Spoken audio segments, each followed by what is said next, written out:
օգնության բրիգադի ուղեկցությամբ ընդունվել է պատանի, որի մոտ առկա էր դանակահարված վերքեր ձախ վերին վերջույթին եւ որովայնի առաջային պատին։ Վերքը բավականին խորն էր, վնասված էին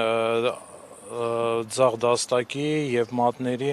բոլոր տարածիչ ջլերը, դաստակը կախ էր ընկած։ Երևանի Աջափնյակ վարչական շրջանում գտնվող Միսաք Մեծարենցի անվան համար 146 հիմնական դպրոցի 9-րդ դասարանում սովորող տղային են նախօրեին շտապօգնության մեքենայով դպրոցից տեղափոխել բուժհաստատություն։ 14-ամյա աշակերտին դանակահարել է մեկ այլ դպրոցի 9-րդ դասարանում սովորող աշակերտներից մեկը, թե ինչն է եղել վիճաբանության պատճառը, որն ավարտվել է դանակահարությամբ, առայժմ հայտնի չէ։ Համար 146 դպրոցից հրաժարվեցին տեսախցիկի առջև խոսել, միայն նշեցին, որ 3 կոնսուլտացիա է եղել այսօրվա քննությունից առաջ եւ աշակերտները այդ նպատակով էին դպրոց գնացել։ Ուսուցիչները հայտնեցին, որ դեպքը տեղի է ունեցել դպրոցի ետնամասում, իսկ տղային նկատել են միայն այն ժամանակ, երբ ձեռքը բռնած գոռալով մտել է ներս։ Տարածքում բնակվող քաղաքացիները, որոնց երեխաները եւս նույն դպրոցում են սովորում, վեճի պատճառի մասին չգիտեն, միայն ձայներ են լսել։ Շտապօգնության ձայն ուղակի լսեցինք, երեխեքի լացի ձայն էր գալիս, աղջիկների։ Ու արդեն լսեցինք, մեր ծնողներից մարդ կար ծնողական ժողովում, զանգահարեցինք, ճշտեցինք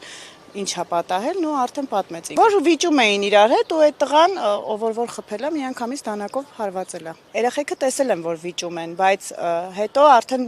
ուսուցչուհիների բղավոզներից են դուրս եկել, տեսել են, որ արդեն դանակահարությունը եղել է։ Ինչ են կիսում չգիտես, անընդհատ ամեն մեկը ուզում է ոնց որ ինքը վերխ վերցնի, մյուսին ճնշի։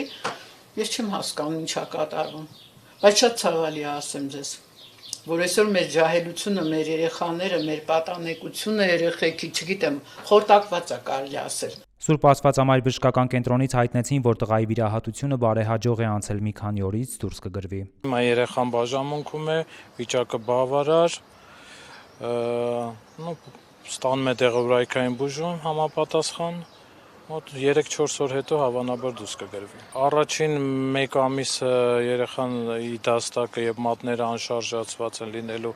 գիպսային վիրակապով, որից հետո արդեն աստիճանաբար վերականգնողական հնարավոր է երկարատև բուժում պահանջի, բայց ամեն ինչ լավ կլինի, կվերականգնվի։ Քննչական կոմիտեից հայտնում են, որ դեպքի առթիվ նախաձեռնվել է քրեական վարույթ առողջությանը միջին ծանրության վնաս պատճառելու հոդվածով։